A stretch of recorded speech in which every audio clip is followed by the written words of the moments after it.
अमरावती शहरात जोरदार पावसाने हजेरी मारली आणि अनेक ठिकाणी पाणी साचलंय। वॉटर लॉगिंगचा आपण प्रकार पाहू शकतोय।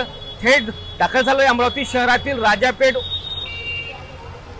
रेल्वे अंडर ब्रिजच्या आतमध्ये आपण थेट दृश्य पाहू शकताय। मोठ्या प्रमाणात पाणी साचलेलं आहे। वाहने काढताना मोठी अडचण होत आहे। थेट दृश्य आहेत राजापेठ रेल्वे ब्रिजच्या परिसरामध्ये आपण पाहू शकताय।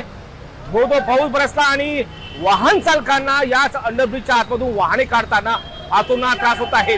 थेट चारचाकी वाहनांच्या इंजिन मध्ये पाणी शिरत आहे, दुचाकीच्या आतमध्ये पाणी शिरत आहे आणि या परिस्थितीमध्ये अनेक वाहन चालकांना मोठी कसरत करावी लागत आहे। महिलांची मोठ्या प्रमाणात या ठिकाणी नाहक त्रास सहन करावा लागत आहेत। हा प्रकार या वर्षीचाच नाही तर गेल्या अनेक वर्षापासून जेव्हापासून हा ब्रिज बांधण्यात आला तेव्हापासून हीच अवस्था आणि हीच समस्या आहेत। लक्षात येत असेल की अमरावती महानगरपालिका माजी पंतप्रधान भारतरत्न श्रद्धेय अटल बिहारी वाजपेयी भुयारी मार्ग म्हणून या ठिकाणी नामांकन केलं होतं आणि या ठिकाणी आता अग्निशमन विभागाचं वाहन दाखल झालेलं आहे। पाणी काढण्याकरिता अद्यापर्यंत कारवाईला सुरुवात झाली नाही। तोपर्यंत गेल्या अनेक तासापासून दोन्ही मार्गाने ये जा करणाऱ्या वाहन चालकांना मोठी कसरत करावी लागत आहे।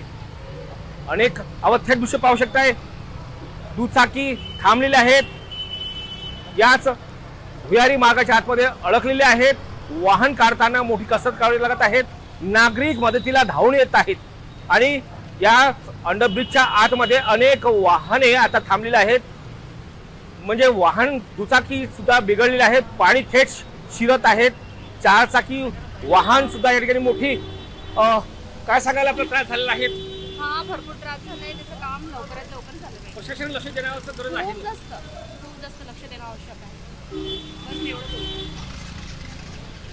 अमरावतीत तब्बल 12 दिवसांनंतर मुसळधार पाऊस बरसला। अशात एकीकडे शेतकऱ्यांना मोठा दिलासा तर मिळाला, मात्र अमरावती शहरात ठिकठिकाणी रस्ते जलमय झाल्याचे दिसून आले। नाली कचऱ्याने साचल्याने पावसाचे पाणी रस्त्यावर आले, तर दुसरीकडे राजापेठ अंडरपास पुन्हा पाण्याखाली आल्याचे दिसून आले। स्वर्गीय अटल बिहारी वाजपेयी भुयारी मार्गात पावसाचे पाणी गुडघ्या इतकं साचलं। अशात दुचाकी, तीनचाकी तर चारचाकी वाहन चालकांना भुयारी मार्गातून वाहने काढताना मोठी कसरत करावी लागली। भुयारी मार्गात साचलेले पावसाचे पाणी वाहनाच्या इंजिनमध्ये शिरल्याने अनेक वाहनात बिघाड झाला। अनेक वाहने भुयारी मार्गाच्या बाहेर बंद पडली, तर नागरिकांनी स्वतः धाव घेऊन दुचाकी चालकांना मदत करण्यात आली। राजापेठ अंडर बायपास मार्गात दरवर्षी पाऊस साचतो, नागरिकांना त्रास सुद्धा होतो। मात्र मनपा प्रशासन थातुरमातुर पाणी काढण्याची मोहीम राबवित असतात। नंतर मात्र येणाऱ्या पावसाळ्यात जैसे थे तशीच परिस्थिती निर्माण होत आहे। यावर कायमचा उपाय अद्यापपर्यंत मनपा, सार्वजनिक बांधकाम विभाग सह रेल्वे प्रशासन काढण्यास अपयशी ठरत आहे, असं म्हणण्यास वावगं ठरणार नाही।